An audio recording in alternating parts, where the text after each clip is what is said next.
Construction E Pack Petrochem solution private limited કંપનીમાં પાણીની મહાકાય tank ફાટતા ત્યાં કામ કરી રહેલા 6 જેટલા કોન્ટ્રાક્ટ કામદારોને ઈજા થઈ હતી, જેમાંથી 2 ના મોત નીપજ્યા હતા. દહેજના ફેઝ 3 માં આવેલ ઈ-પેક પેટ્રોકેમ સોલ્યુશન પ્રાઇવેટ લિમિટેડ કંપનીમાં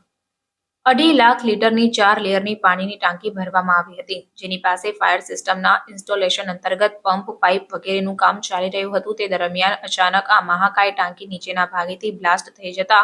ચારે બાજુ પાણીના ફોર્સ સાથે પાઇપ, પતરા વગેરે ધડાકા સાથે ઉડતા અહીં કામ કરી રહેલા કોન્ટ્રાક્ટના 6 કામદારોને ઈજાઓ પહોંચી હતી, જેઓને સારવાર માટે ભરૂચની ખાનગી હોસ્પિટલમાં લઈ જવામાં આવ્યા હતા. ઈજાગ્રસ્તો પૈકી ગંભીર રીતે ઘાયલ 21 વર્ષીય સૂરજ રામ બહાદુર તેમજ 22 વર્ષીય વિશાલ કુમાર કલ્યાણરાયનું મોત નીપજ્યું હતું, જ્યારે અન્ય 4 ઘાયલો કનૈયા સુદર્શન રાજભર, પિન્ટુ કુમાર, વિકાસ સુભાષ શાહ તેમજ આશીષ અમલિયાર પૈકી આશીષ સિવાય અન્ય 3ને પ્રાથમિક સારવાર આપ્યા બાદ રજા આપવામાં આવી હતી.